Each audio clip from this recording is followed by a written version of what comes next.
સુરત શહેર અને ખાસ કરીને દક્ષિણ ગુજરાતમાં હવામાન વિભાગ દ્વારા ભારેથી અતિ ભારે વરસાદની આગાહી કરી છે અને તે પ્રમાણે સુરત શહેરમાં ગત મોડી રાતથી જ વરસાદની શરૂઆત થઈ ચૂકી છે। તમે આ સીધા દ્રશ્યો જોઈ શકો છો કે આ વેસુ કોલેજ છે અને આ પ્રમાણે જે વરસાદ છે તે વરસી રહ્યો છે। સુરત શહેરના અનેક વિસ્તારોમાં ભારે વરસાદના કારણે જે પાણી ભરાવાની સ્થિતિનું પણ નિર્માણ થયું છે। ખાસ કરીને આપણે જે જગ્યા પર ઉપસ્થિત છીએ તે વેસુ સ્થિત ભગવાન મહાવીર કોલેજ છે અને આ ભગવાન મહાવીર કોલેજના કેમ્પસમાં આશરે ઘૂંટણ સમા પાણી ભરાઈ ગયા છે। પરંતુ મહત્વની વાત છે કે આજે જિલ્લા પ્રશાસન દ્વારા સુરત શહેર અને જિલ્લાની શાળા કોલેજોમાં રજા જાહેર કરી દેવાઈ છે। ત્યારે આ પ્રમાણેની સ્થિતિ સુરતમાં જોવા મળી રહી છે। હવામાન વિભાગ દ્વારા ભારે વરસાદ અને સાથે જે પવનની પણ આગાહી કરી છે અને ભારે પવન પણ ફૂંકાઈ રહ્યો છે। ત્યારે લોકોએ પણ સાવચેત રહેવું જરૂરી બન્યું છે। બિનજરૂરી પોતાના ઘરેથી બહાર નીકળવાનું ટાળવું જોઈએ। ગત રોજથી જ જે મહાનગરપાલિકા અને સુરત જિલ્લા વહીવટી તંત્ર એકદમ સતર્ક બન્યું છે। તમામ જે અધિકારીઓ છે તેઓની રજા કેન્સલ કરી તમામ અધિકારીઓને ફરજ પર બોલાવી લેવામાં આવ્યા છે। ત્યારે મહત્વની વાત છે કે આજે સવારથી જે પ્રમાણે ધોધમાર વરસાદ વરસી રહ્યો છે જેને લઈ ઉધના વિસ્તાર હોય, લિંબાયત વિસ્તાર હોય, કતારગામ હોય, વરાછા હોય, તમામ જગ્યાએ પાણી ભરાવાની સ્થિતિનું નિર્માણ થયું છે। જેને કારણે વાહન ચાલકો અને જે ત્યાંથી પસાર થતા લોકોને ભારે હાલાકીનો સામનો કરવો પડી રહ્યો છે। બીજી તરફ જે નીચાણવાળા વિસ્તારો છે કે જ્યાં સંભવિત પાણી ભરાવાની સ્થિતિનું નિર્માણ થઈ શકે છે તેવી જગ્યાએથી તમામ લોકોને મહાનગરપાલિકા દ્વારા સ્થળાંતર કરી દેવામાં આવ્યા છે કે જો કદાચ પાણી ભરાય તો કોઈ લોકોને અગવડતા ના પડે તેના માટે સુરક્ષાના પગલા લેવામાં આવી રહ્યા છે। તમે આ દ્રશ્યો તમે સીધા જોઈ શકો છો કે આ ભગવાન મહાવીર કોલેજમાંથી કે લોકો આ ઘૂંટણ સમા પાણીમાંથી પસાર થઈ રહ્યા છે અને આ પ્રમાણેની સ્થિતિનું જે ખાસ કરીને નિર્માણ થયું છે। મહાનગરપાલિકા દ્વારા ICCC સેન્ટર ખાતેથી સતત વરસાદનું મોનિટરિંગ કરવામાં આવી રહ્યું છે।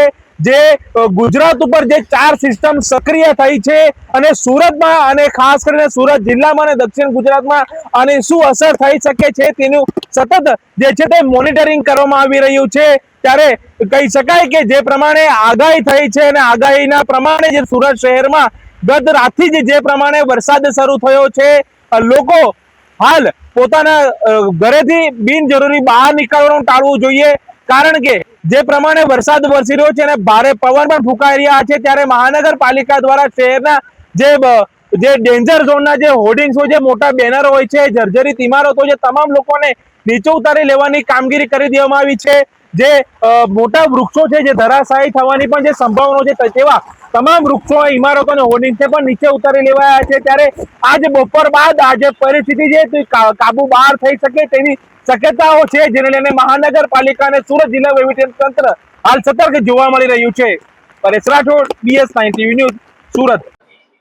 આજે આમ તો કાલ રાતથી કલેક્ટર શ્રી અને એમની આખી ટીમ કંટ્રોલ રૂમ અને પોતાના ઓફિસમાં જાગી રહ્યા હતા। રાત્રે પણ મારે 2 થી 3 વાર કલેક્ટર શ્રી જોડે વાત થઈ હતી પૂરી પરિસ્થિતિનો ત્યાગ મેળવવા માટે।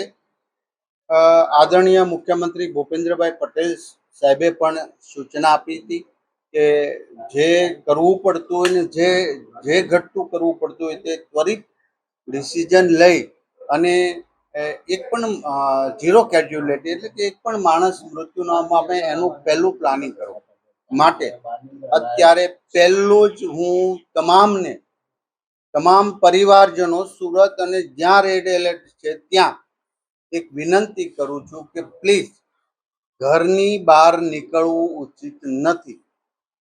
7 તારીખે અને પહેલા જ્યાં વરસાદના પાણી આવ્યા હતા એ જગ્યાએ સ્થળાંતરિત થઈ જવા। ફાર્મ હાઉસ, ખેતરમાં હોય એ લોકોએ અત્યારથી જ પોતાના ઘરે આવી જવું જરૂરી છે। અત્યારે શરૂ થયો છે, રાત સુધીમાં પણ વરસાદ આ કોઈ ભય કે બીવાની જરૂર નથી, માત્ર સેફટી રાખવાની જરૂર છે।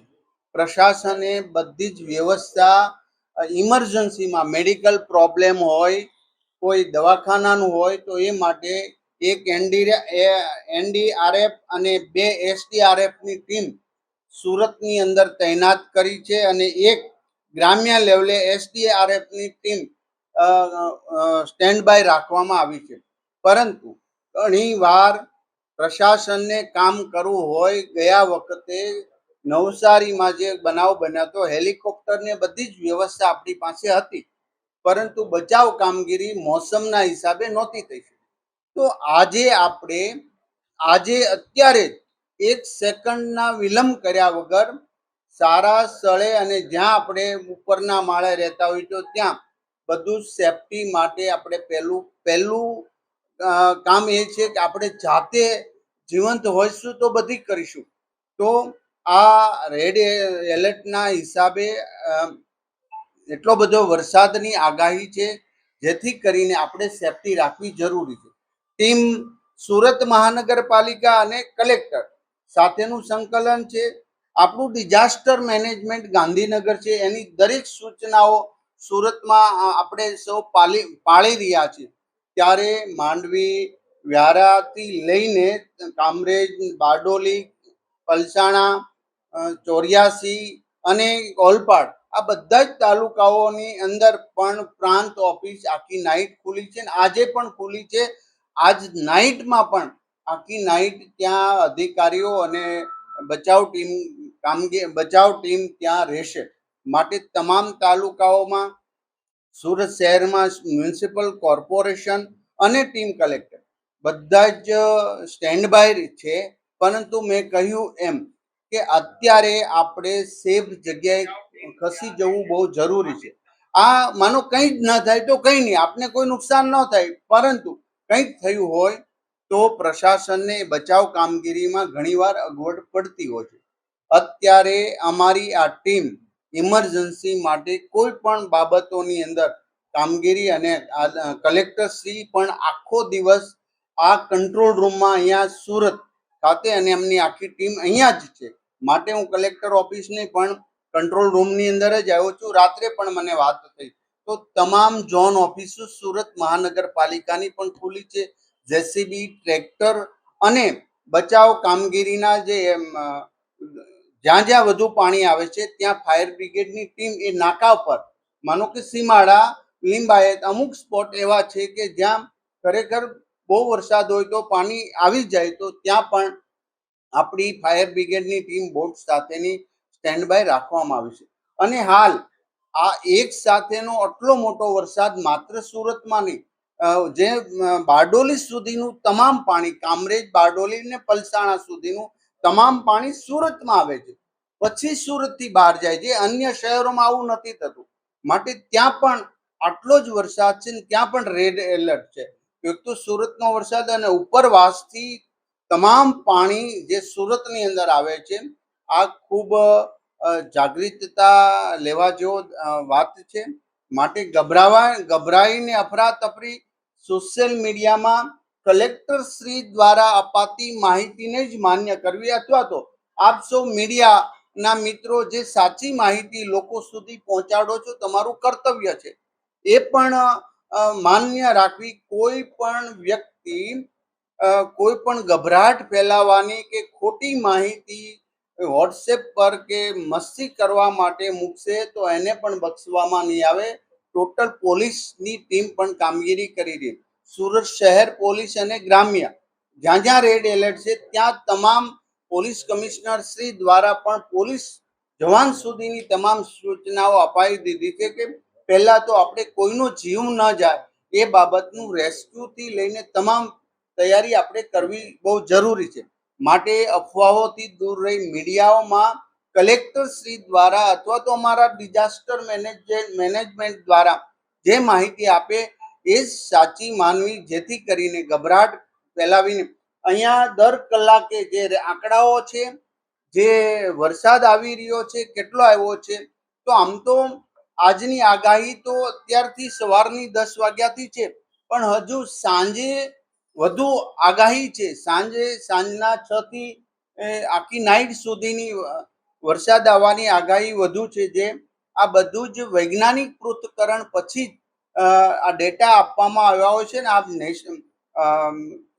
ડિઝાસ્ટર મેનેજમેન્ટ ગાંધીનગર દ્વારા દરેક કલેક્ટર ઓફિસે મોકલવામાં એ તમને આપીએ છીએ. માટે મીડિયાના મિત્રોને પણ જે કાંઈ માહિતી જોતી તો ચોક્કસ પ્રકારે કલેક્ટરના ઓફિસથી દર કલાકે તમને અમે અહીંયાથી આપીશું. તમારું પણ તમે ખ્યાલ રાખજો. એટલા માટે હું જોઉં છું કે આ વર્ષોથી આપણે સાથે છીએ. તમામ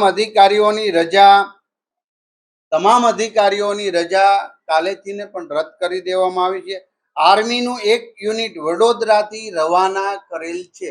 આદરણીય મુખ્યમંત્રી ભૂપેન્દ્રભાઈ પટેલ સાહેબે ડિઝાસ્ટર મેનેજમેન્ટ સાથેનું સંકલ્પ કરી એક આર્મીની ટીમ આખી ત્યાંથી રવાના કરેલ છે, જે આપણે અત્યારે જરૂર નથી પણ ઇમરજન્સીમાં જરૂર પડે તો આર્મીની ટીમની પણ મદદ લઈ શકે. તમામ અધિકારીની રજા રદ કરેલ છે. સવારે 6 થી 10 વાગ્યા સુધીમાં 15 mm થી લઈને 11 mm 110 mm સુધીનો વરસાદ તો પડી ચૂક્યો. હજી આગાહી તો વધુ કરવામાં તો માટે પ્લીઝ બધા જ મિત્રોને હું વિનંતી કરું છું કે રજાના માહોલમાં કે પોતે ફરવા ગયા હોય જ્યાં છો ત્યાં સેફ જગ્યાએ રહેવું. ફાર્મ હાઉસ અને ખેડૂત મિત્રો પણ ખેતરમાં ન જવું. ફાર્મ હાઉસમાં જે લોકો રોકાણા હોય એમને સુરતના સેફ જગ્યા પર આવી જવું જોઈએ. એક પણ મજૂર કે કામ કરનારો વ્યક્તિ ખેતરમાં કે ફેક્ટરીમાં જ્યાં પાણી આવી જતું હોય ત્યાં પણ માલિક ન રાખે, એમને સેફ જગ્યાએ રાખવું જોઈએ. કારણ કે એક એક વ્યક્તિની આપણા માટે કિંમત છે અને આ માટે જ આપણે પહેલાથી સેફટી કરીએ ત્યારે તો ચોક્કસ પ્રકારે તમામ સગર્ભા સ્ત્રીઓ આરોગ્ય ક્ષેત્ર સાથે ડિઝાસ્ટર મેનેજમેન્ટની જે સિસ્ટમ છે એ પ્રમાણે તમામ આ તારીખમાં જેમને ડિલિવરી થવાની હોય એ માતાને પણ પીએચસી સીએચસી સેન્ટરમાં ખસેડી દેવાની સૂચના આપી છે, જેથી કરીને પાણી હોય તો ત્યાં એમ્બ્યુલન્સ જઈ શકે ન જઈ શકે, જેથી કરીને માતા અને બાળકનું પણ આપણે નુકસાન ન થાય એની પણ પહેલાથી આપણે આયોજન કર્યું છે. લગભગ આવી દરેક બહેનોને આઈડેન્ટિટી કરીને જે હેલ્થ વિભાગ દ્વારા જે એમના આંકડા છે એમને સૂચના આપી દેવામાં આવી છે. નહીં આપી હોય તો આ 2-3 કલાકની અંદર આપણે સીએચસી સેન્ટરની અંદર આ બધી જ બહેનોને પહેલાથી જ દાખલ કરી દઈશું. માનો કે રાત્રે વધુ વરસાદ આવ્યો હોય તો આ પ્રોબ્લેમ થાય. ડીજીવીસીએલ અને તમામ સરકારી એજન્સીઓ ની તમામ રજાઓ રદ કરીને બધા જ પોતાની ડ્યુટી પર લાગેલા છે. પરંતુ ખૂબ વરસાદ હોય તો અમુક જગ્યાએ શોર્ટ સર્કિટ ન થાય અને કોઈને કરંટ ના લાગે એ હેતુસર પણ ક્યાંક બધે નહીં, હજી ક્યાંય કાપવામાં આવ્યો નથી પાવર રાબેતા મુજબ, પણ ક્યાંક એવું બને તો એમને પણ બધી જ સત્તા આપવામાં આવી છે, જેથી કરીને આપણે એક પણ જાનહાનિ ન થાય. બધાને વિનંતી કરું છું, ગયા વખતે જે વરસાદ, કારણ કે વરસાદ જ એટલો બધો હોય કે જેથી કરીને